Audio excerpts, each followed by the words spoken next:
supernatural stuff. But Okay. let's move on to there's two leads here. Let's go on to There's an main in-ring lead, and there's the thing that the WWE wanted to be the lead.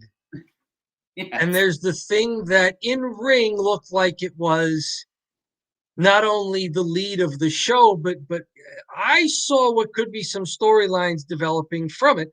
And that was the Fatal 4-Way. I think if this is where you were going, I'm going to say Fatal 4-Way for the number one contender slot for the Intercontinental title was interesting to me. Is that where you were going? Yeah. So from my perspective, Dom, I'll tell you what, man. I liked so we had the main event. They set it up nice. They told us at the beginning of the show, hey, these dudes are going to be in the main event. And the dudes are Sheamus, Rey Mysterio, Ricochet, and not one of the Uso brothers, but Solo Sikoa. Solo Sikoa. Solo Sikoa, the street fighter of the group, although they're all capable of brawling. But this was not the original billing here.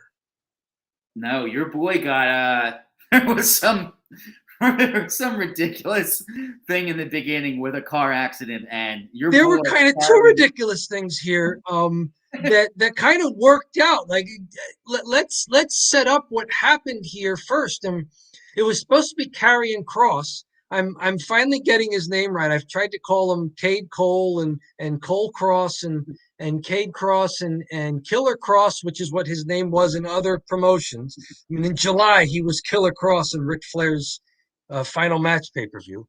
Right.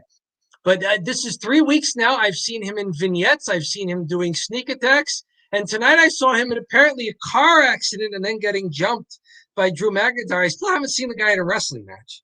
But Karrion Kross is apparently a big deal, and he was supposed to be in this Fatal 4-Way match. They teased that maybe he would not be able to go, and apparently they're furthering. So the Drew McIntyre Karrion Kross match at the pay-per-view was not the blow-off of their feud. From what I'm gathering, this is continuing. There's another chapter at least in it. And then, of course, something happened. I want to say I read that it was something on Raw that happened with Rey Mysterio and his son Dominic, where now Rey Mysterio, he's questioning whether he can continue as a wrestler because he doesn't want to stand in the way of his son. But on the other hand, he doesn't want, his family's dirty laundry to be aired on TV as part of a wrestling angle. And that's the work. That's not a shoot. I have no idea if the Mysterios like each other or not in real life, whatever. But Ray comes out to Triple H and says, I got to talk to you. I don't think I can do this. He mentions his son. He says, I think I got to quit. And Triple H says, come on to the office and we'll talk about this. And it was a good surprise because we didn't hear anything about it the rest of the show until they announced the first 3 entrants in the Fatal 4-Way. And then we're expecting, is it Karrion Kross? Is he coming out bandaged up? Can he go? What's going to happen? And they announced Rey Mysterio's the 4th competitor in this Fatal 4-Way. Okay, good job. Within the self-contained TV show, that's excellent work. Yeah. That's a good job of writing stuff into your TV show where the swerves make sense within your show. Mm-hmm. And now you resolve it at least a little bit at the end of your show. You don't leave everything for next week. That's good TV there. Another good thing writing.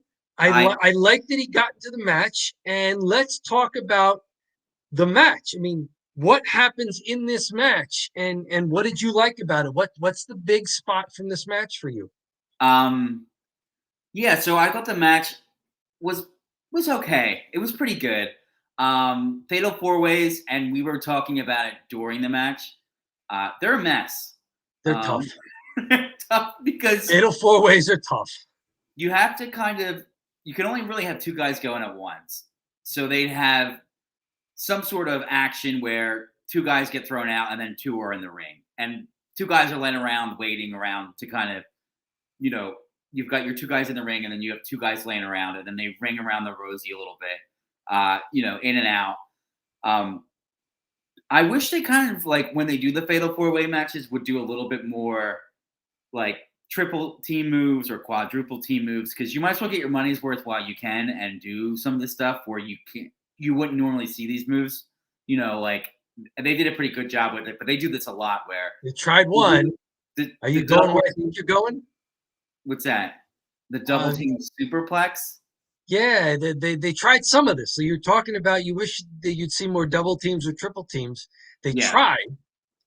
Yes. What did you think? I mean, So yeah, that was probably the coolest spot was with all four guys they're gonna do the superplex and then the other guy comes Sheamus in. was on the top turnbuckle. It looked Ricochet was trying to superplex him off the second rope. Rey Mysterio jumped up. It looked like a possible double superplex with Rey and Ricochet. Solo Sikoa jumps back in, gets underneath Rey and Ricochet, and now you're wondering, okay, is he going to do a double power bomb, or is somehow they going to hold on to Sheamus, and this is going to be like a four-man cluster, whatever, hitting the ring? He winds up power bombing Rey and Ricochet, goes for the cover. Sheamus, who stayed on the top turnbuckle, comes off almost too late to break up the pinfall that Solo Sikoa had. And then from there, things got weird. In a sense, it was almost like you were waiting for it because all these guys except for Rey is in a faction. Yeah. This is the thing that WWE does, and this is WWE Smackdown. We got factions everywhere. Sheamus is in a faction. Solo Sikoa is in a faction. Ricochet might be in a faction. He might be in a tag team sometime. I don't know. Maybe he is. Maybe he isn't. Rey is fighting with the faction. So the question was, okay, who's going to interfere in this match? And so we got some interference that Yeah. maybe springs us forward, but it was Bloodline coming down, and then it was the rest of Sheamus's crew, and it almost looked like the Donnybrook from the pay-per-view. But it was a good excuse to have guys, and we're just talking about this. These fatal four ways are tough to book because unless everybody's sprawled out dead, except for two guys, one or two guys, you've got to find some way to have enough guys distracted so that two guys can have a finish. And this Yes. breakdown with the factions was not only interesting to see, maybe this becomes a Sheamus's faction versus the Bloodline crew going forward, but it allowed two guys to remain in the ring. It was Ricochet and Rey, and they seem to work well together. They're similar enough stylistically. And what did you think of how this finish worked? I liked so I should say this. The best part of the match was the winner. I'm a bit of a mark for Let's not bury the lead here. Rey Mysterio wins. yes. Rey Mysterio wins this match. I almost buried the lead. I was talking over it. We don't bury the lead here. Rey We won't. Mysterio wins the match. So We don't continue. Continue. You bury like that win. the lead. Yeah. He can still go, which is crazy. I haven't seen him wrestle in years. And I was like, oh, here's gonna come like sometimes you have an old man come out and you're like, dude, he is too old. Like this is not this is not good. But he could still go. He was still, he had a pretty awesome finish with the Hurricane Rana spike pile driver. And Yes, I haven't seen that before. no, And that's what we've decided it was, because for a while there we were wondering what was going on. yeah, It Hurricane was Rana reversals and no cells and just guys flipping around and tons of action. And it looked like nothing was happening from an impact standpoint. And suddenly Ricochet gets spiked on his head and is not moving. right. Or, he bounces off and he gets spiked. He bounces off. He winds up on the ropes. This is the setup for the 619. And then the splash, if I'm remembering correctly. So now I remember Rey from way back. You also remember Rey. He wears the mask, which lets him hide some of the years from his face. That might be, yeah, right. So that the gimmick lets him hide the fact that he's old. Now, body wise, he looks like he's still in shape. Musculature looks maybe a little heavier than he used to be, but not, like he's out of shape. That So happened to a lot of us, Dom. it That happens happened to anybody. It like everybody that it happens in sports, and because wrestlers seem to have longer careers than other athletes, except for maybe golfers. yeah. Um, you learn over the years to kind of grow old with some of the wrestlers, and as Mhm. long as they still give you a good effort in the ring, you accept it. The suspension of disbelief works. And maybe the guys who were super athletic early on, as they mature in the ring, they get better at psychology. They get better at setting up moves rather than trying to wow you with just speed all the time. Right. I mean, Ray went for some pretty good combos, but he had some pretty interesting spots. I mean, was this enough vintage Rey Mysterio for you in this match? Yeah. Um, What did well, you like? I do want to mention this before. I do want to mention the spot they had where everybody does the dive now. It's just like Yes, the thing.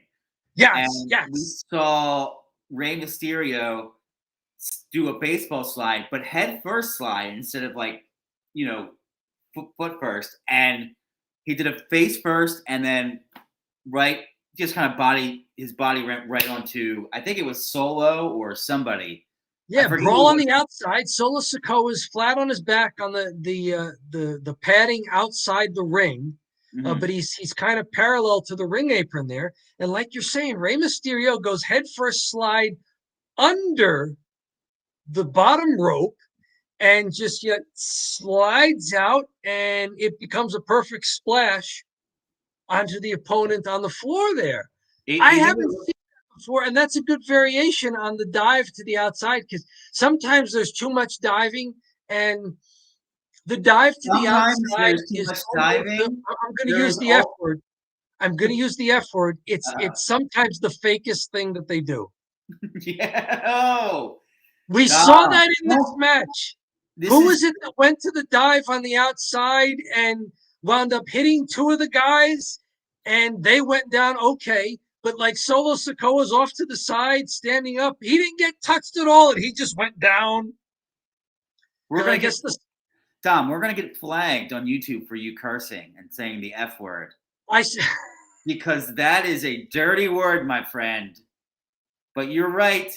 It's kind of I fake. appreciate the athleticism, but come on. He didn't hit the guy and the guy just fell down and then started looking around like, was I supposed to fall down? Yes. But like Right. that was early in the match, so it was you could recover from that. I think there was enough action in the match, and with the different styles of the guys, like Sheamus got to brawl and do his big high impact maneuvers. Solo Sikoa got to be that quick striking street fighter. Ricochet got to be the athletic guy who's inventing moves. Sort of like maybe a version of Rey Mysterio from a few years ago. And Rey got to be enough of his former self where